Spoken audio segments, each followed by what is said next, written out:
প্রিয় second timer ভাই বোনেরা, আসসালামু আলাইকুম। তোমরা যে যুদ্ধে নেমেছো সেই যুদ্ধতে নিজেকে সফল করার জন্য অনেক বেশি হার্ডওয়ার্কিং হতে হবে, তোমাদেরকে অনেক বেশি ধৈর্যশীল হতে হবে। সো প্রাণপ্রিয় শিক্ষার্থীরা, আজকে তোমাদের মাঝে এমন একটা বিষয় নিয়ে আমি শেয়ার করতে যাচ্ছি, সেটা হলো তোমাদের ডেইলি পড়ার রুটিন কেমন হওয়া উচিত।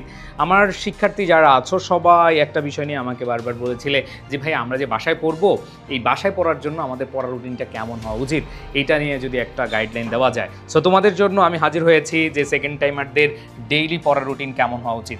প্রাণপ্রিয় শিক্ষার্থীরা, একটু খেয়াল করে দেখো, তোমার হাতে একটা পাওয়ার আছে, তোমার হাতে একটা অ্যাসেট আছে, সেটা হলো প্রত্যেক দিন 24 ঘন্টার অ্যাসেট। এই 24 ঘন্টার অ্যাসেটে তুমি নিজেকে কতটুকু সময় এইখানে ইউটিলাইজ করতে দিচ্ছ, সেটাই হচ্ছে সবচেয়ে বড় পয়েন্ট।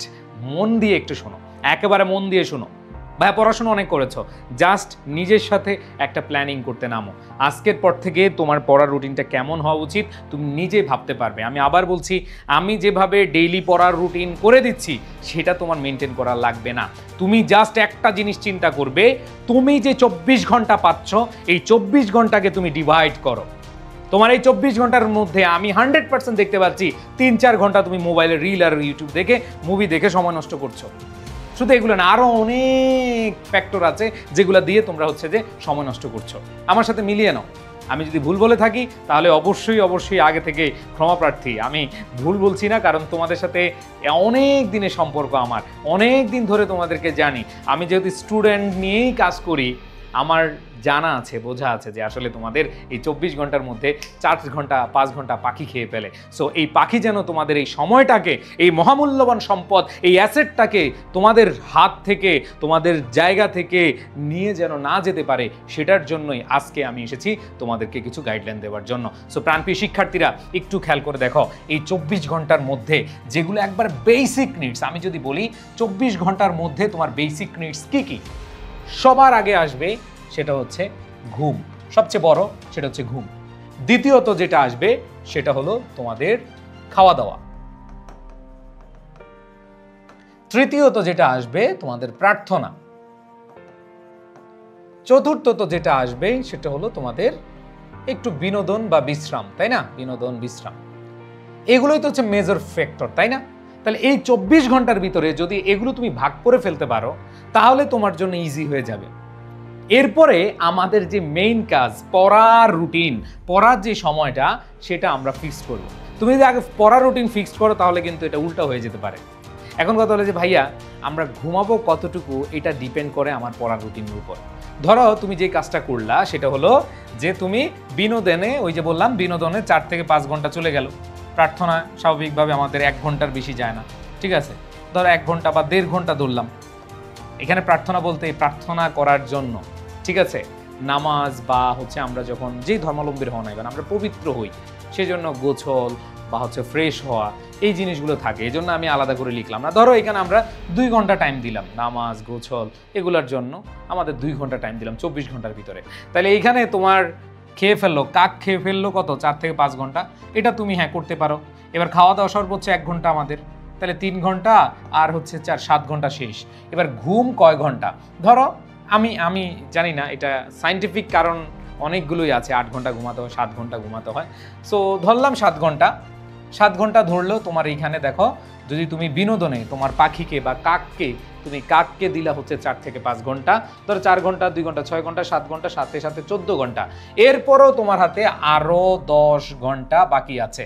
এখন কথা হলো যে তোমার এই 10 ঘন্টার মধ্যে এই যে বিনোদন, কাকের খাবারটা কি তুমি নিয়ে নিবা নাকি হচ্ছে রাখবা, সেটা হচ্ছে ফ্যাক্ট। তার মানে ইউজুয়ালি সেকেন্ড টাইমারদের ক্ষেত্রে বলি ভাইয়া পুরা, তোমরা 100% এইখানে একটু ফোকাস করবে।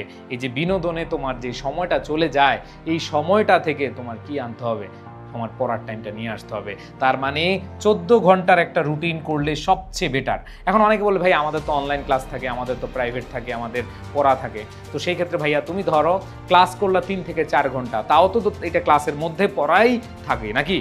এমন তো না যে ক্লাসে এসে নাচানাচি হচ্ছে, তুমি সময় বিনোদন নিচ্ছ। হ্যাঁ, ক্লাসের মধ্যে টিচাররা মাঝে মধ্যে বিনোদন দিবে, এটা স্বাভাবিক, কারণ নাহলে তো এত বড় ক্লাস বা ক্লাসে তোমাদের মন বসবে না ক্লাসরুমে। সো এই যে ক্লাসরুমে মন যেহেতু বসতে চায় না, সেজন্য টিচাররা মাঝে মধ্যে তোমাদের এটা করে। এটা তোমাদের হালকা বিনোদন নাও, এটা হালাল, কোনো সমস্যা নেই। কিন্তু ওই যে ক্লাসে হ্যাঁ, টিচার পড়াচ্ছে, তুমি অনলাইনে কমেন্ট করতেছো, কেমন আছো, আমাকে একটা ইনবক্স করে থাপড়ে কান গরম করে ফেলবো। এরকম যদি এরকম কেউ লুচ্চামি করো যে হ্যাঁ আমাকে একটু ইনবক্স করে তো, আবার কমেন্টের রিপ্লাই দেয়, আরে তুমি তো ঠিক বলেছো, হ্যাঁ এইটা সেটা মজার মজার কমেন্ট করে নিজের যে বিপদ ডেকে আনতেছো নিজেও বুঝতেছো না। সো প্রাণপ্রিয় শিক্ষার্থীরা, অনেক সময় কিন্তু বের করা যায়। তোমার লাইফে তোমার গত 1 মাসে তুমি যেই প্রস্তুতি নিচ্ছ, বা তুমি 15 দিনে যে প্রস্তুতি নিচ্ছ, 1 সপ্তাহে যে প্রস্তুতি নিচ্ছ, এই প্রস্তুতিতে দেখো কোথায় কোথায় তোমার কাক তোমার সময় নিয়ে যাচ্ছে। ওই কাকের সময়টাকে খুঁজে বের করো, দেখবা যে এমনি তুমি অনায়াসে 10 ঘন্টা পাচ্ছ। ভাই তুমি 10 ঘন্টা পড়ার জন্য পাচ্ছই, বাট এইখানে তোমার আরও কয় ঘন্টা অ্যাড করা যায় সেটার জন্য তুমি হচ্ছে এখন থেকে টার্গেট নাও। সো সেই ক্ষেত্রে আমি তোমাদের বলবো, আমি কোনো রুটিন করে দেওয়ার জন্য আজকে আসি নাই। আজকে আমি তোমাদেরকে জাস্ট দেখানোর চেষ্টা করছি যে ভাইয়া তোমার ঘুম এবং যে বেসিক নিডসগুলো আছে এইখানে তুমি 14 ঘন্টা ব্যয় করতে পারো না। তোমার 4 ঘন্টা যে কাকে খায়, তুমি ধরো 10 ঘন্টা তোমার এখানে আছে, আর বাকি যে 14 ঘন্টা নিজে নিজে ফিক্সড করো তুমি কখন পড়বে, কিভাবে পড়বে। এটা যদি তুমি মেনটেন করতে পারো, তোমার প্রত্যেকটা দিন ইফেক্টিভ হবে। দেখো আমাদের প্রথম 2 দিন 3 দিন যখন রুটিন করো বা হচ্ছে তুমি প্ল্যানিং করো, পড়তে বসো, তুমি 2-3 দিন খুব মোটিভেট থাকো, এরপরে তুমি শেষ। ভাইয়া জীবনটাই এমন, তোমাকে পিছ থেকে টানার জন্য অনেক মানুষ থাকবে, স্বয়ং তুমি নিজেই থাকবা। তুমি নিজেকে অধপতনে নিয়ে যাওয়ার জন্য মানুষ তো তোমাকে টেনে ধরবেই, আবার নিজেও মূল কারণ। তুমি নিজেই ক্ষতি করে ফেলবা নিজেকে। সেই জন্য নিজের নবসকে এমনভাবে বুঝাও, আরে না রে ভাই, আমি আছি, আমি যে লক্ষ্যে যেতে চাই সে লক্ষ্যে আমি পৌঁছাতে চাই, আমি আমার সর্বোচ্চটুকু দিয়ে, ডেডিকেশন দিয়ে, আমি ধৈর্য দিয়ে, আমার পরিশ্রম দিয়ে আমি 100% আমার এইখানের যে স্বপ্ন সেই স্বপ্নটা বাস্তবায়ন করতে যাব। সো এইখানে যদি তুমি বের করতে পারো যে তোমার টাইম হচ্ছে এতটুকু, ধরো তুমি টাইম পেলা 12 ঘন্টা থেকে 14 ঘন্টা, এর মধ্যে ধরো ক্লাস বা অনলাইন ক্লাস এগুলো মিলে 4 ঘন্টা আমি ধরলাম, তারপরে তোমার অ্যাভারেজে 10 ঘন্টা থাকে। ভাই তুমি যদি 10 ঘন্টা সেলফ স্টাডি করো, নিজে নিজে পড়ো, তুমি সেকেন্ড টাইমে ফার্স্ট হয়ে যাবা। ব্যাপারটা হচ্ছে এইটা। ওই যে 4 ঘন্টা তুমি ক্লাস করছো এটা তো তোমার এটার ভেতরে, তাই না? তাহলে পরে দেখো না, তুমি প্রস্তুতি নিয়ে দেখো। আমি আবার বলছি, এটা 14 ঘন্টার জায়গায় 15 ঘন্টা হতে পারে কারো, আবার 14 ঘন্টার জায়গায় 13 ঘন্টা হতে পারে, 12 ঘন্টা হতে পারে, কিন্তু 10 ঘন্টা তোমার প্রতিদিন তোমার এই পড়াশোনায় ব্যয় করতে হবে। কারণ তুমি যদি চিন্তা করো যে না আমি পারবো না, তাহলে ভাইয়া তোমার সাথে আরেকজন এই যে আমার কথা শুনে ঠিকই 14 ঘন্টা পড়াশোনা করে ফেলবে। যখন সে পড়াশোনা করে ফেলবে তোমার থেকে 2 নাম্বার বেশি পাবে, আর 2 নাম্বার যখন বেশি পাবে সে সিরিয়ালে আসবে, তুমি সিরিয়ালে আসবে না। সেকেন্ড টাইমে অনেকে চান্স পায় না। জাস্ট হচ্ছে এই যে সিরিয়াসনেস এবং সময়ের যেই মূল্যটা, এই মূল্যটা না দেওয়ার কারণে। সো প্রাণপ্রিয় শিক্ষার্থীরা, তোমাদের সবার উদ্দেশ্যে বলছি, তোমাদের পড়ার রুটিন করার ক্ষেত্রে কি করতে হবে বা কেমন হওয়া উচিত, এটার প্রথম শর্ত হচ্ছে তোমার হাতে কতটুকু পড়ার টাইম আছে এবং প্রত্যেক দিন ওই পড়ার টাইমটা তুমি মেনটেন করতে পারছো কিনা। ধরো তুমি পড়ার টাইম আছে 14 ঘন্টা, এরপরে তুমি মেনটেন করতে গিয়ে দেখলা তোমার 12 ঘন্টা হচ্ছে, 11 ঘন্টা হচ্ছে, নো প্রবলেম, কাছাকাছি হবে। এই ক্ষেত্রে এমন হবে না যে তুমি রুটিন করছো 10 ঘন্টার কিন্তু তুমি পড়তেছো 5 ঘন্টা, নো, এটা হওয়া যাবে না। 19-20 হতে পারে, 18-20 হতে পারে, কিন্তু কোনোভাবে 10-20 হবে না, অর্ধেক হতে পারে না, এটা মাথায় রাখতে হবে। সো আমি রুটিনটা নিজে নিজে করে দিচ্ছি না, বাট তুমি আজকে বসবা যে ভাইয়া বলেছে আমার মেইন জায়গায় কোথায় কোথায় সময় নষ্ট হয়। ভাই তোমার রিল থেকে সময় নষ্ট হচ্ছে, ওটা বাদ দিয়ে দাও, ওটা জীবনোত্তরে আউট করে দাও। তোমার ইনস্টাগ্রাম থেকে সময় নষ্ট হচ্ছে, বের করে দাও সময়। এইখানে তোমার নিজে যে কাজটা করতে হবে, কাকের যে সময়টা, পাখির যে সময়টা, এটা বাঁচাতে হবে। আর ওইটা বাঁচিয়ে কি করবা? ওটা বাঁচিয়ে ঘুমাবা না, ওটা বাঁচিয়ে হচ্ছে তুমি 100% পড়াশোনায় দিবা। এটাই তোমার জন্য অনেক বেশি কাজে দিবে। অনেক সময় মনে হয় যে ভাইয়া কি পড়বো বুঝতে পারছি না।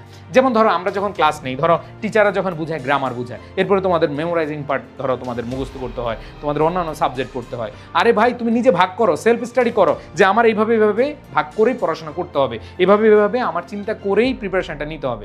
যদি তুমি ভালো করতে চাও, এর বিকল্প নাই, এটা 100% মনে রাখবা। ওকে, সো আমরা যারা সেকেন্ড টাইমার আছি, তোমরা এই কথাগুলো মনে রেখে রুটিন করবা। আর যদি বলো ভাইয়া একটা রুটিন বানিয়ে দেন, আমি একটা রুটিন বানিয়ে দেবো, কোনো সমস্যা নাই। বাট তুমি রুটিন বানাতে গেলে তোমার কি কি মাথায় রাখতে হবে সেটা আমি আজকে শেয়ার করে দিলাম। আর যারা আমাদের অপটিমিস্টিক ব্যাচে ভর্তি হতে চাচ্ছ, আমাদের অপটিমিস্টিক ব্যাচে ভর্তি হওয়ার লাস্ট ডেট 31 তারিখ, 31 জুলাই, এরপরে ভর্তি হওয়া যাবে না।